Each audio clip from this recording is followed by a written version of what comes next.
Acharya Nagarjuna university వారి సౌజన్యంతో అలాగే తక్షశిల అకాడమీ వారి ఆధ్వర్యాన 2 రోజుల యూజీసీ స్పాన్సర్డ్ సెమినార్ చాలా అతి ముఖ్యమైన అంశం పైన, అదేంటంటే electoral reforms and democratic accountability అనేది. అలాగే ఇప్పుడున్న పరిస్థితుల్లో మన భారతదేశ ప్రజలకు కానీ, అలాగే రాజకీయ నాయకులకు కానీ, అధికారులకు కానీ, పత్రికా విలేకరులందరూ కూడా ఈ యొక్క మంచి అంశాన్ని గురించి యూజీసీ వారు ఒక 2 రోజుల సెమినార్ చేస్తే ప్రత్యేకంగా ఏంటంటే మన పోటీ పరీక్షల్లో ఈ యొక్క అంశం ఉంటుంది కాబట్టి, అలాగే ఏమిటంటే ఈ మధ్య ఏంటంటే చాలా విశ్వవిద్యాలయాలు ఈ పబ్లిక్ పాలసీ గురించి కోర్సెస్ చేయాలి, తద్వారా ఏంటంటే వాళ్ళకి సివిల్ సర్వీసెస్ ఎగ్జామ్స్లో వాళ్ళకి ఉత్తీర్ణులయ్యే అవకాశం ఎక్కువగా ఉంటుందని ఈ కోర్సులు ప్రవేశపెట్టడం జరిగింది. తక్షశిల అకాడమీ కూడా 2 ఏళ్ల క్రితం సమీకృతంగా ఒక సిలబస్ని మన యూపీఎస్సీ సిలబస్కి అనుసంధానంతో వీళ్ళందరికీ కూడా వస్తుంది. అలాగే ఏంటంటే ఇది కేవలము కోచింగ్ ఇన్స్టిట్యూట్ కాదు, ఎందుకంటే పిల్లలు అందరికీ కూడా నాగార్జున విశ్వవిద్యాలయాన్ని వాళ్ళ డిగ్రీ వస్తుంది. 3 సంవత్సరాలు కోర్స్ చేస్తే వాళ్ళ డిగ్రీ వస్తుంది. 4 సంవత్సరాలు అయితే ఆనర్స్, బిఏ ఆనర్స్ అలా వస్తుంది పబ్లిక్ పాలసీలో. అలాగే ఎంఏ చేస్తే 5 ఏళ్ళు అయితే ఎంఏ వస్తుంది, అంటే పీజీ చేసినట్లు అవుతుంది. తద్వారా ఏమిటంటే ఇది కేవలము సివిల్ సర్వీస్కే కాదు, ప్రతి ఒక్క అంశంలో ఏమిటంటే పబ్లిక్ పాలసీనే చాలా ముఖ్యం. అంటే ప్రతి ఒక్క పరిశ్రమ కానీ, లేకపోతే ఒక వ్యవస్థకు కానీ సంబంధించి వారి యొక్క ప్రైవేట్ పాలసీ ఉండొచ్చు, రూరల్ పాలసీ ఉండొచ్చు, అర్బన్ పాలసీ ఉండొచ్చు. అలా ఏంటంటే అలాగే ఎక్కువగా ప్రభుత్వాలు కూడా పీపీపీ మోడల్స్ అని ప్రాజెక్ట్స్ తీసుకుంటున్నారు. అంటే ఏంటి, పబ్లిక్ ప్రైవేట్ పార్ట్నర్షిప్.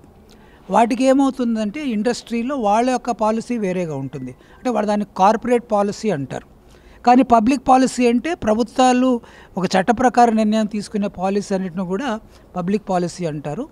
అందుకోసం వీటన్నిటికి కూడా మూలం ఏమిటంటే మనకు రాజ్యాంగం. ఎందుకంటే ప్రైవేట్ సంస్థ కానీ, పరిశ్రమలు కానీ, అలాగే మన ప్రభుత్వాలు కానీ అన్నీ నడపాలంటే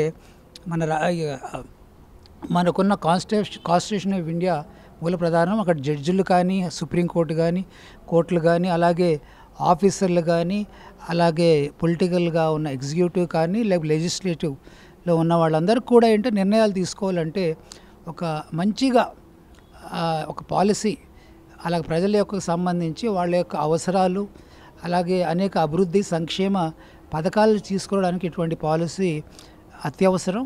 ఆ విధంగా ఏమిటంటే ఈ పాలసీని కార్యరూపంలో తీసుకురావడానికి మన అందరికి కూడా కృషి చేయాలి. మళ్ళీ వీటికి ఏమిటంటే ఇది డెమోక్రసీలో ఏంటంటే మనకందరికీ కూడా తెలుసు. సో అక్కడ ఏమిటంటే లెజిస్లేచరు, ఎగ్జిక్యూటివ్ అండ్ జ్యుడిషియరీ మూల స్తంభాలు. వారు చేసే నిర్ణయాలన్నీ కూడా చట్టబద్ధంగా ఉంటాయి, అలాగే ప్రజలకి అనుకూలంగా, అలాగే వాళ్ళందరినీ కూడా సంక్షేమ పదంలో పెట్టడానికి, అలాగే దేశ అభివృద్ధి కోసం ఆకాంక్షించడం కోసం ఈ యొక్క కార్యక్రమాన్ని యూజీసీ కేంద్ర ప్రభుత్వం ఏర్పాటు చేసి, అలాగే ఈ యొక్క కార్యక్రమాన్ని మన ఈ విశ్వవిద్యాలయ వైస్ ఛాన్సలర్ గారు వారు ప్రత్యేక శ్రద్ధ వహించి, అలాగే దుర్గాప్రసాద్ గారు తక్షశిల అకాడమీకి మేనేజింగ్ డైరెక్టర్, అలా వాళ్ళ బృందం, అలాగే ఇక్కడ యూనివర్సిటీకి సంబంధించిన సీనియర్ ప్రొఫెసర్లు, అలాగే ఈ కార్యక్రమంలో పాల్గొన్న యాస్పిరెంట్స్ అంటారు, అంటే పోటీ పరీక్షల్లో ఈ గురించి వాళ్ళందరూ అధ్యయనం చేసి పరీక్షలు రాసేవాళ్ళు, అలాగే పత్రికా విలేకరులు, ప్రింట్ అండ్ మీడియా సభ్యులు ఈ యొక్క పాలసీ గురించి తెలియాలని వాళ్ళందరికీ కూడా నేను మొదటి సెషన్ అంటే ప్లీనరీ సెషన్ అంటాం, దాంట్లో పాల్గొనడం. నేను కూడా కొన్ని అంశాలని అందరు కూడా ప్రజలకి కానీ, ఈ యొక్క మీటింగ్లో ఉన్న ఈ పిల్లలకు కానీ, లేకపోతే ఈ ప్రొఫెసర్స్ కానీ వీళ్ళందరికీ కూడా చెప్పడం జరిగింది. ఈ 2 రోజుల్లో కూడా అనేక అంశాల గురించి, ఎందుకంటే ఈ పాలసీ గురించి కొత్త సంస్కరణలు, రిఫార్మ్స్ అంటారు. అదేంటంటే ఈ మధ్య మనకందరూ కూడా తెలుసు, మనకి ఇంతకుముందు ఉన్న ప్రెసిడెంట్ కోవింద్ గారు వాళ్ళందరూ కూడా వన్ నేషన్ వన్ పాలసీ ఒకటి, అలాగే ఇప్పుడు కొత్తగా కూడా మన వీవీప్యాట్స్ గురించి కూడా అవి ఉన్నాయా లేదనేది కొద్దిగా చాలామందికి అవగాహన లేకుండా వాళ్ళ యొక్క అభిప్రాయాలు తెలియజేస్తున్నారు. కానీ ఏంటంటే నిజంగా చట్టపరంగా అయితే చూస్తే ఎటువంటి లోటుపాట్లు కూడా లేవు. మనకున్నది ఏంటంటే సుప్రీంకోర్టు ఒకటి, ఎలక్షన్ కమిషన్ ఆఫ్ ఇండియా ఒకటి, పార్లమెంట్ కానీ రాష్ట్ర అసెంబ్లీలు కానీ వాళ్ళందరూ కూడా నిర్ణయం కూడా చట్టపరంగానే తీసుకుంటారు. తద్వారా ఏంటంటే కొత్త చట్టాలు చేయాలన్నా కొత్త యాక్చువల్లీ ఈ యొక్క ఆధునిక యుగంలో కానీ ఆధునిక సమాజంలో ప్రజలకి ఇప్పుడున్న పరిస్థితులు బట్టి కొత్త చట్టాలు చేయాలి. వాటిని ఇంప్లిమెంట్ చేయడం కోసం రూల్స్ కూడా ఏర్పాటు చేస్తాము. అలా వీటన్నిటిలో కూడా ఏంటంటే మనం అందరూ కూడా పబ్లిక్ పాలసీలో 3 స్తంభాలు అంటాను నేను. 3 స్తంభాలు అంటే ఏమిటంటే ఇది ఈ పబ్లిక్ పాలసీని విజయవంతంగా అమలు చేయాలంటే మనకేంటంటే పొలిటికల్ విల్, అంటే ఎవరైతే యాక్చువల్లీ ఈ పాలకులు ఉన్నారో వాళ్ళ యొక్క దృఢ సంకల్పం ఉండాలి, విల్ అంటాం.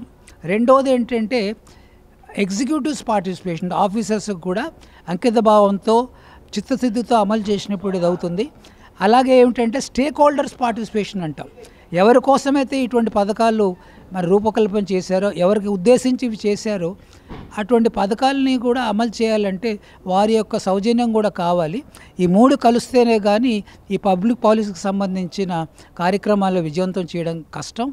ఆ దృక్పథంలోనే ఈ 2 రోజుల ఈ సెమినార్ని ఏర్పాటు చేయడం నాకు చాలా సంతోషంగా ఉంది. ఈ 2 రోజుల కార్యక్రమాలు కూడా వివిధ వక్తలు కానీ ఆ సబ్జెక్ట్ స్పెషలిస్ట్ కానీ వచ్చి వారు అనేక అంశాల గురించి వాళ్ళు మాట్లాడి, అలాగే ఏమన్నా అనుమానాలు ఉన్నా కానీ ఇతర డౌట్స్ ఉన్నా కానీ అన్నింటినీ కూడా నివృత్తి చేయడానికి ఈ యొక్క సంస్థ యూనివర్సిటీ వారు ఏర్పాటు చేయడం చాలా సంతోషదాయకంగా ఉంది. ఈ 2 రోజుల సెమినార్ ఫలవంతంగా విజయవంతంగా అవుతుందని నేను ఆశిస్తూ, రానున్న రోజుల్లో కూడా ఈ యొక్క నాగార్జున యూనివర్సిటీ ఆధ్వర్యంలో ఇటువంటి మంచి కార్యక్రమాలు చేపట్టి ప్రజలకి చైతన్యం చేయడం కాకుండా పాలకులకు కానీ మిగతా ఈ యొక్క చట్టాలను అమలు చేసే అధికారులకు కానీ అలాగే ప్రెస్ వారికి కూడా ఏంటంటే అనేక చట్టాల గురించి అనేక అనుమానాలు ఉంటాయి. వాటినన్నిటిని కూడా ఏంటంటే అనుమానాలు తీర్చి వారి యొక్క అవగాహన పెంచడం కోసం దోహదపడుతుంది. అందుకోసం రానున్న రోజుల్లో కూడా ఈ యొక్క విశ్వవిద్యాలయంలో మంచి కార్యక్రమాలు జరిగి ప్రజలకి అలాగే మన దేశానికి, ఎందుకంటే ఇప్పుడున్న వాళ్ళు ఇప్పుడు ఎవరైతే స్టూడెంట్స్ ఉంటారో వాళ్ళ రేపు భారత పౌరులుగా ఉంటారు, వివిధ హోదాల్లో ఉంటారు. వాళ్ళకేంటంటే బేసిక్ ఫండమెంటల్ నాలెడ్జ్ అంటారు. మంచి భూమిక ఉన్న పథకాల గురించి తెలుసుకుంటే వాళ్ళు వివిధ పదాల్లో ఉన్నప్పుడు మన దేశం అభివృద్ధి సంక్షేమ పదంలో అగ్ర రాజ్యాల వారి సమానంగా పయనిస్తుందని తప్పనిసరిగా ఇటువంటి కార్యక్రమాలు రానున్న రోజుల్లో ఇంకా పెద్ద శ్రేణిలో చేపట్టాలని నేను ఆకాంక్షిస్తూ ఈ అవకాశం ఇచ్చిన పెద్దలకు అందరికి కూడా నా ధన్యవాదాలు తెలియజేసుకుంటూ సెలవు తీసుకుంటున్నాను. Like and subscribe Eagle Media Works.